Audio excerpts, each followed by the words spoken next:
Annyeong, it's Mikey here. Annyeong, it's Mikey here. And guys, I want to thank you guys so much for just all the support that you've done and helping me grow this channel. Like, it's already at 4,300. I'm actually really curious when it's gonna hit 5K, or if it's even possible that I hit 10K. I really don't know how far this channel will go. I'm really hoping that I can keep doing this and really grow this channel into something really cool. So I truly thank you guys so much, because I couldn't have gotten here without any of the subscribers. So thank you guys all so much. Now today I want to thank Yunzii for sending me out their IF99 keyboard. So it's a 98% keyboard. It is missing some of the keys from looking at the image on the front, but we're gonna have to go straight into the unboxing, and please make sure to like and subscribe. Now starting off with the unboxing of the Yunzii IF99. Thank you again to Yunzii for sending me this out. I was actually really interested in trying these switches actually. So I'll go into the switches a bit later, but let's open up the accessories box to take a look. So right inside the thing, we're gonna get a cable. Of course, I gotta open this up to see exactly what's in it. So you get a cable, a very basic one, I'm gonna be honest with you, not anything special, and a keycap puller and switch puller. You also get some extra keycaps, like what Yunzii provides, and you also get the switches, which is awesome.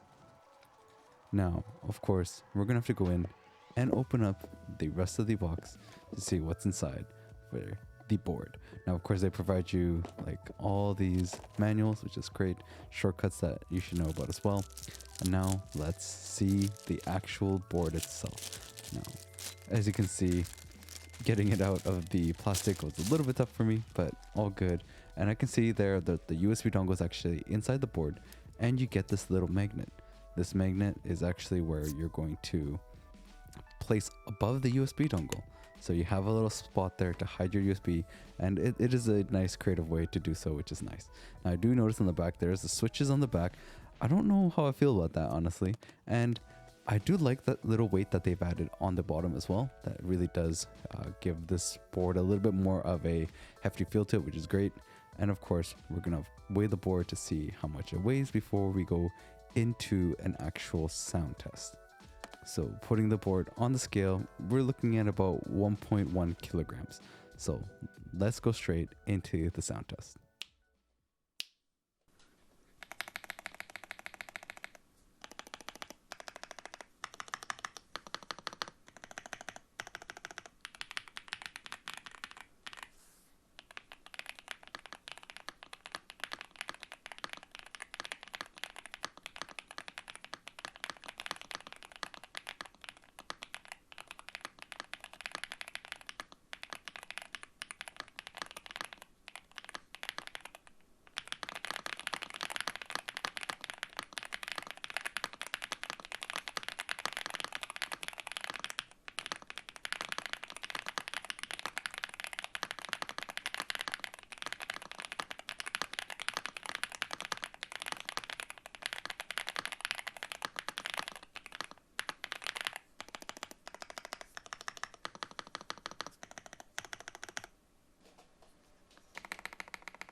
Now that we're done with the sound test, we're gonna have to open this up. One thing that's really nice that I noticed about this board is that there's actually 6 screws on the back that keep it together. Now, Hopefully I don't need any other tools and just need a screwdriver to open this up, but we're going to see, of course, as I get it open. Now, I'm looking at what kind of screw is needed, and one thing I noticed was that, unfortunately, I don't have the size for my electric screwdriver. The hexagonal shaped screw inside the Yunzii is actually a little bit more of an awkward size. So the one that I had that I normally use is actually not going to fit. So I grabbed my other screwdriver, which has a lot more screw bits in there, and I found, of course, looking through multiple of them, found the right one that would actually work. And then I thought I could use it in my electric screwdriver, unfortunately could not. So I'm gonna have to use the regular screwdriver to get this open and take a look inside. So I'm gonna try to get all the screws out. So there's, again, total 6. You have 2 in the left corner, 2 in the right corners. So you have 4 on the corners and then 2 in the middle. So you're gonna have to get all those screws out to see inside. So now that the screws are out, we're gonna actually, well, I noticed that it doesn't actually just come straight off. I do need the tool to actually remove the latches. So I do have to get all the latches on each side with the tool. It's not as difficult though. Luckily, it seems that it's actually quite simple to do. Though the sides were a little bit tight, I noticed.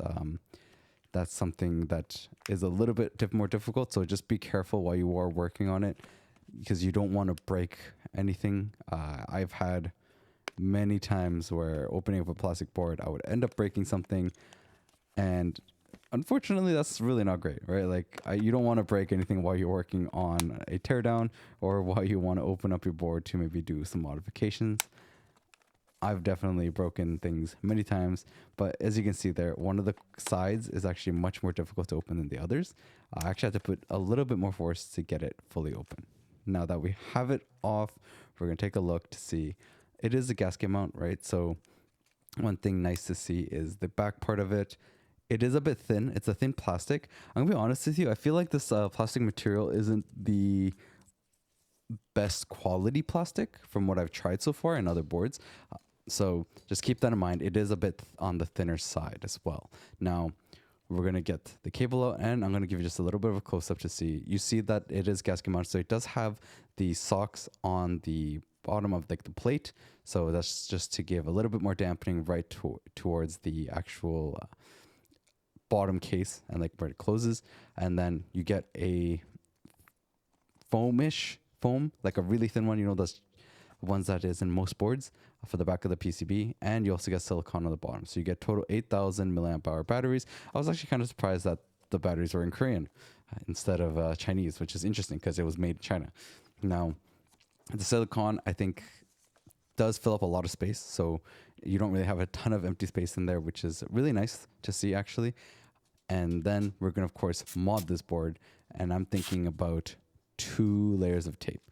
So for this one, because there's not really much space in there to add much more, I'm just going to go with the 2-layer tape mod, and then we're going to fully close it up. So that's something I did notice. There isn't a lot of space or modifications available, and the back of that foam is actually fully taped on, so you can't actually remove it either. So we're just going to do a simple 2-layer tape mod, close this back up, and of course make sure all the latches are in. So you want to make sure every single latch gets fully in, and then put in all 6 screws. So we're going to have to get the corners and the middle and make sure all the screws are back in to put this together.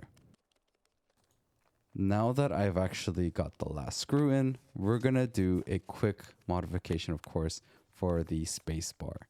Now I did notice that the space bar did have quite the hollow sound, so I'm going to actually fill it up a little bit.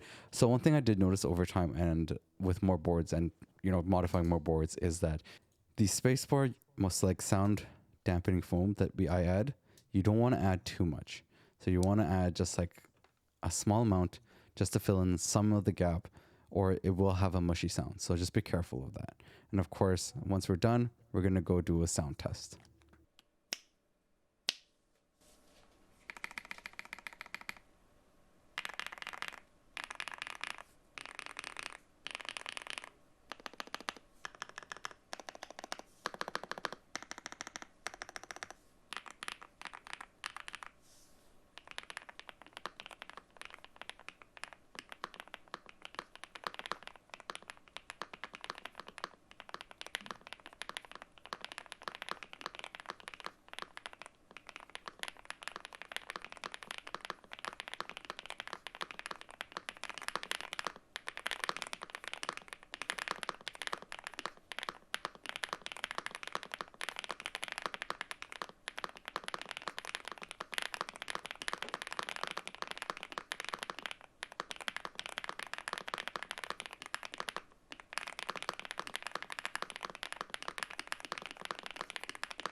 So now that we've done the modded sound test, let's do a review. Now, as you can see there, the switch is on the back of this board. I don't really know if that's a good thing. It's more of a hassle because you have to get back there. I think they really could have added it more towards the top of it instead of the bottom. That's gonna be my honest opinion. Like where the weight is, like where there is that little edge that they have, they really could have added the switch there instead of on the bottom. And because of that, you also don't get the legs where you can change the angle. It is interesting that you get a small screen. It is honestly incredibly small, so you're not getting a lot of information on it. Like it really is just the time and the battery percentage, and if you're on Bluetooth, wired, or wireless, like 2.4G. So that is something to keep in mind. It really isn't a great screen. You're not getting much. You're also supposed to be able to add GIFs to it, but just keep in mind it is a very small screen. Now, in terms of the size of the board, this is my 10 keyless board, which is the GX87 Ultra. It's actually like very, very slightly bigger than a 10 keyless. So in terms of footprint wise, for a full size board, like a 98% board, it's not very big. It actually doesn't take up a lot of your desk space, but it is still slightly large. I do like my 10 keyless, but honestly, like for me personally, I'm more on the 75% side. So that is something to keep in mind. Now, I do love how this board sounds though. This thing sounds incredible. It's like a creamy Thock sound, and it's really, really nice. Actually, I love this Gateron switch. I didn't try the Yunzii Cocoa switch yet, so I can't give a full, like, say which one's better, but I really am liking this Gateron one.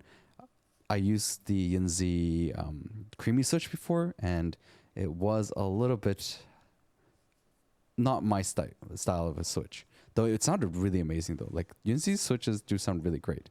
Now, something to keep a note is that you are missing some keys, right? Like you're missing the like page up, home, page down, and print screen scroll lock. So keep that in mind when you are getting this board. It's a 98 doesn't have any of those. You do get delete, which is great because I actually use delete a lot. One thing I also notice is the numpad. The zeros are really small. I keep missing the zero when I'm needing to press zero because I'm not used to this kind of zero layout. For me, the zero usually is bigger. I kind of wish that they did make it bigger. It would have been nicer, but I do see, like, because I wanted to make it a little bit more compact, it had to be this way. And some people are going to be used to that. I personally just am not used to that type. Now, in use of this board, like playing video games with it, it actually was really great.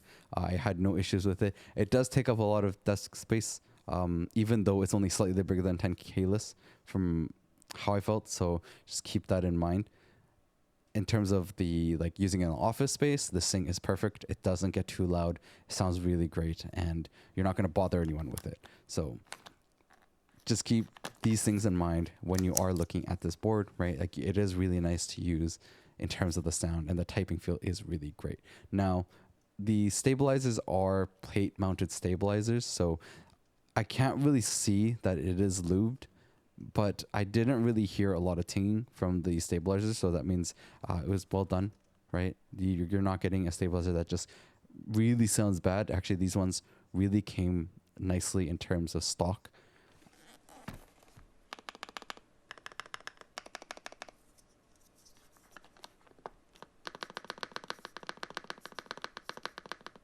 So as you can hear, not really any tinging, which is really great.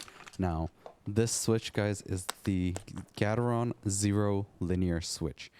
It's actually incredibly nice. I was quite well pleased with it. This is a really nice sounding switch.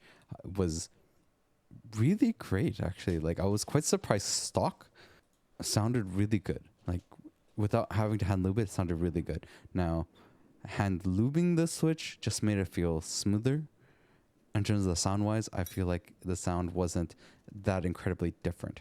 Now, in terms of the stem wobble, it really was not bad, right? Like, you're not getting a lot of stem wobble with this. Yes, slightly, like very little stem wobble, but not much, which is really nice. And at the end of the day, you want a switch that doesn't have a crazy amount of stem wobble, right? You want a switch that really does not wobble when you are pressing it down, especially when you play games, even those that type heavily. a wobbling like the mobile switch is really bad. Like for example, like the Witchy Studio Mirandis, unfortunately, they sound amazing. I really like them, but it is unfortunate that do have a ton of stem wobble when you do press it down. But these ones, you get very little, but they sound really great. Now, of course, we're gonna have to look at the backlighting of this board. And then I want to give you guys my thoughts on it and show you guys, of course, what it looks like. Is it bright? Is it not? Especially for those that do like their backlight. Now, as I turn off lights, you can see the keys are not shine through. So you're not getting shine through keycaps. The lighting on this board is quite bright. It's not the like amazing crazy brightness, but as you can see on my camera, it was catching the light completely, and that shows also that it is bright enough for you to see in the dark. Now, in terms of the color accuracy with the switch, because this is the Gateron Zero Linear, I just saw that it had a little bit of a blue tint to the switch itself. The color wise, I think it works incredibly well. I didn't have any issues with, say, like I choose a color and it comes out differently. Some switches do that. This one I found was really great for this. And of course, we're going to have to go in and give you more information on Yunzii's website. So you do have two switch choices. One is the Gateron Zero Linear, which is the one that I had, and then the Yunzii Cocoa switch. This thing does have that small screen that is available. This thing is also QMK and VIA supported, which is great, right? It is with the Bluetooth 2.4 and wired, which is really awesome. It has a double shot PBT keycaps for those that are wondering what type of keycaps are on there in the material. This thing does work well. I personally love this Gateron Zero switch. I'm curious of the Cocoa V2 though, so I will have to try that out, of course, in the future. You are supposed to be able to use GIFs on this screen, but just remember, guys, it is an incredibly small screen. You really won't see much. And the switch on the bottom, again, I don't really know if that is the best thing. Honestly, I think they could have probably placed it in a different spot. Now, where you can find the JSON file for VIA. So you're going to scroll all the way down. You have to go to software, right? So you have to go to support software, scroll all the way down, and you see an IF99, and then there's a JSON file. You're going to click it, and it'll download onto your computer. Now, you open up VIA, you go to design, press load, open up that JSON file, and you might have to do it twice. Just keep in mind, the first time might not work. Just do it one more time, and it should load, and you'll just be able to see exactly what I see here through VIA. So it does have, it says underglow, but I didn't see any area on this board where it has underglow. You do have the backlight choices. It has Chinese and English, so you can choose which one you like, solid color. I do like a little bit of a lighter blue color on mine, so that's the color I was choosing right there. It works well, it works perfectly fine. You're able to do VIA macros, which is great. And in general, I really do like VIA, and I'm so happy that they chose to support VIA with this instead of using their own or some kind of third-party software. Now, as you can see, this board is supposed to be 1000 hertz, and it is getting the 1000 hertz, so it's more than enough for gaming, honestly. And if you're not going to like something competitive or really want to do something like crazy like super gliding in Apex, this is perfect, and this is more than enough. And honestly, like I used this and I was super gliding, not super accurately, but it was still good. Now, where would I place this board in terms of, say, comparative to other 98% to like full size boards? I would say this is really nice in terms of the sound. The VIA is really great. The fact that it does have it. And in terms of the build quality, I'm going to be honest, the plastic doesn't feel like it's made of the best quality, right? If I compared it to, say, the Echo, the Vibe, even the Skylung, I think this one, the plastic used was not as great. But let me give you a sound test to compare them.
So out of all of them and doing the sound test, in terms of just pure sound and typing feel of the Switch, I put the Yunzii at number 2. That is just on sound alone. Now, in terms of the full like features and everything, I would say I put this number 3, right? Because of like the software, I think this is above the Vibe, but in terms of the materials, maybe less. But I'll have the link in the description below where you guys can take a look to see for yourself and check it out. Now, let me know down below in the comments, what are you guys' thoughts on the IF99 from Yunzii? Now, I'm going to be honest, I felt it was a little bit uncomfortable for me personally. Only reason being, the 0 is really small. It's like a regular keycap size. I'm just personally used to on numpad specifically where the 0 is a little bit bigger. I wish that there was a little bit more space. To be fair, this is a lot more compact than a full-size keyboard, right? This is going to be a little bit bigger than the TCal from what you guys seen in the video. Now, there's a little bit of some things that I didn't show in the video, or in the review specifically, but like right here is where the switches are to turn it to Bluetooth, wired, and such. It's a little bit of a hassle. I wish they didn't have like it here and maybe up here. I think they really could have had the space to actually put it up here instead of the switch. Having it below is a little bit unfortunate, and you don't actually have anything to make it a different angle. So because the switch is here, there is no angle, like no feet that you can actually prop up to change the angle of the board. So I think in terms of the design, I think it would have been a little bit better to have the switch available over here and have the feet here that you can actually pop up to change the angle. Would have been really nice to have. Now, in terms of what my thoughts are in total, this sounds amazing, right? It sounds really great. I think the Gateron 0 switches was really a great touch for this board. It sounds like a really good, between Thocky and like a creamy sound, which is really nice, especially even when you get it stock too.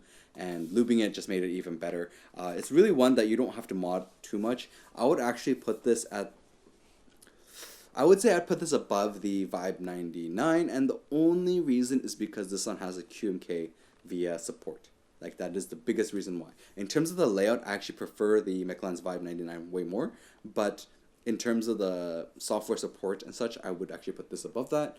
It really will come now down to, like, depending on what you guys prefer, either the Vibe 99 or this one. And my number one still is going to be for a plastic full-size board. It's the Acco, and that's just because I feel like it just came really well in terms of the sound build quality. I think the plastic used on this one, I'm going to be honest, is a little bit worse than the Vibe 99. And that's just kind of my personal perspective on it. Now, in general, I would say if you're interested in a board like this that's a little bit more compact but still has a numpad and you don't need like the home, page up, page down keys, take a look at this board. I'll have the link in the description, and please make sure to like and subscribe and catch the other videos I got, and I'll see you guys next time.